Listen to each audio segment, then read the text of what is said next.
Do you not think they've been profiteering over the past year or so? There is no way that some of the things that they've put up by 50, 100% should have been put up by that much. Well, that's the thing. You can buy something from somewhere else, and that's the whole point of... I want people to make a profit. I don't want government to have to step in because they're making big losses and then they're not paying any tax or so on. So making profits is not a bad thing. I think if you're profiteering and you're taking advantage, I think the way farmers are treated sometimes... Well, just on that, there's another text question here on this from Will in Crediton, who says, would the panel agree that supermarkets need to be legislated to pay farmers more for their produce and the margin they're able to make capped on raw products like eggs and meat? I'm a sheep farmer and the amount we're getting for produce hasn't increased despite our production costs spiralling. Farms will go bankrupt without help. Now, obviously, Will is speaking in self-interest there, but you look at any product that farmers are producing at the moment, milk, whether it's eggs or anything, they are not being paid a fair price by the supermarkets. Is that something the government should step in on? Well, I'd encourage all supermarkets to pay a fair price, and again, the free market... Should they be made to?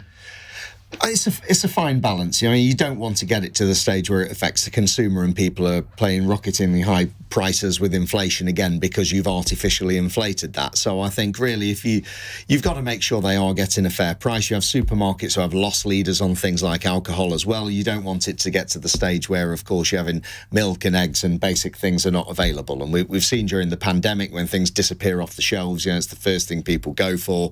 Well, that's happening now. I mean, if you go into supermarkets, there's often no cucumbers, there's no tomatoes, sometimes there's no bread, and we see people posting pictures, I'm one of them, on Twitter, showing the fact there's just no fresh produce available. What are you doing about that? What time do you go to the next supermarket? I have. I once went to 5 supermarkets to find tomatoes and cucumbers. Nothing. Oh, what are you doing about that? Heinz baked beans, Heinz baked beans. Say the price has shot up at that, and people say, this tin has gone up by 50% or whatever. Buy the Tesco value one. No, but they don't taste the same. But if they don't have baked beans that aren't Heinz. But I just want to point out that Brexit has helped none of this. It hasn't helped the farmers, hasn't helped the prices in the supermarket. But I don't think it's hindered as much as, shall we say, some people say it has.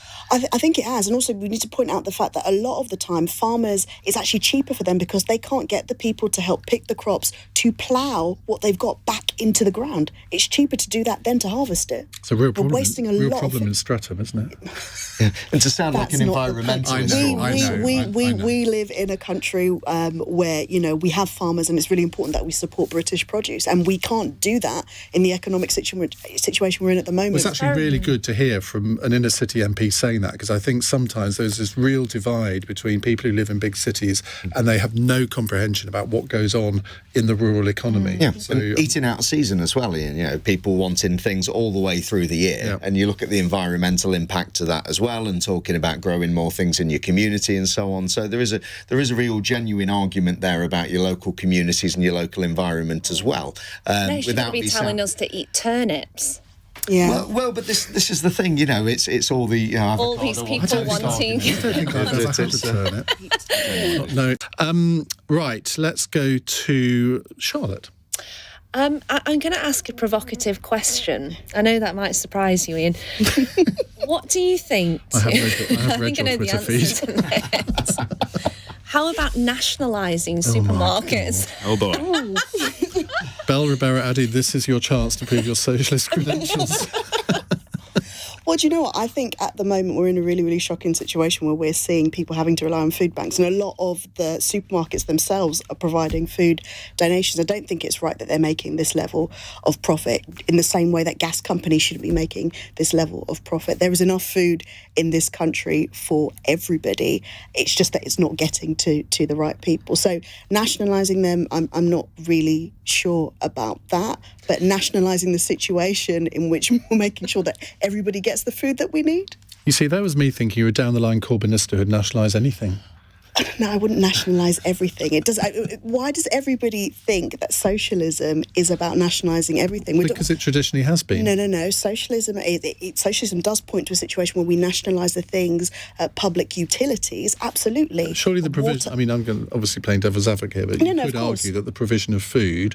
I mean, that is kind of a utility, isn't it? And people should have a right to food. In fact, my colleague Ian Byrne in Liverpool has actually just sparked a whole movement in terms of a right to food. A right to food should be enshrined in law. But that doesn't necessarily mean... How on earth do you do that? There are many different ways around it. I mean, we know, for example, that we grow enough food in this country, and we know that we have the resources to make sure that everybody in this country has what they need in terms of food. And it's the same way as a universal basic income, I would say, making sure that everybody has what they need to eat. That doesn't mean that you can't go to Tesco's and pick up something from Tesco's finest range, let's say, on your own Such dime. a champagne socialist, aren't you?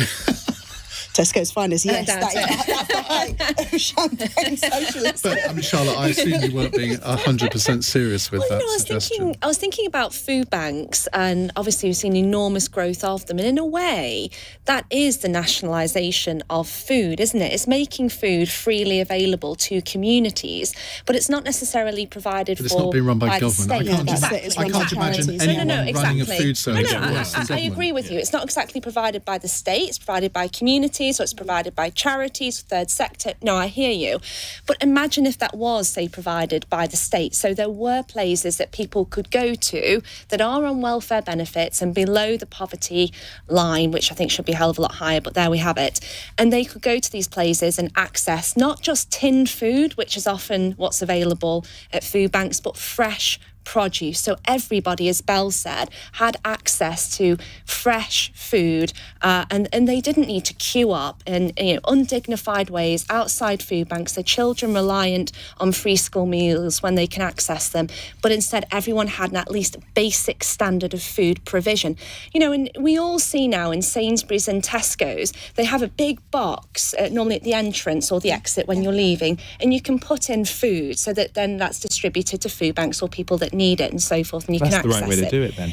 Yeah, but also, why is it left to customers to top up the provision No one's of food forcing outside? people. You're given the chance to do it. Sainsbury's or Tesco, for example, could provide food, couldn't they? If they're making I'm sure they huge do. profits, why don't they contribute And to are the they paying their fair percentage? share of tax? Probably not. And are they paying a fair share of salary as well to Well, I'll people tell you that what, work? are they in paying Sainsbury's? farmers properly? That's That's a- another another question. question. Yeah. Yeah, it's a good question.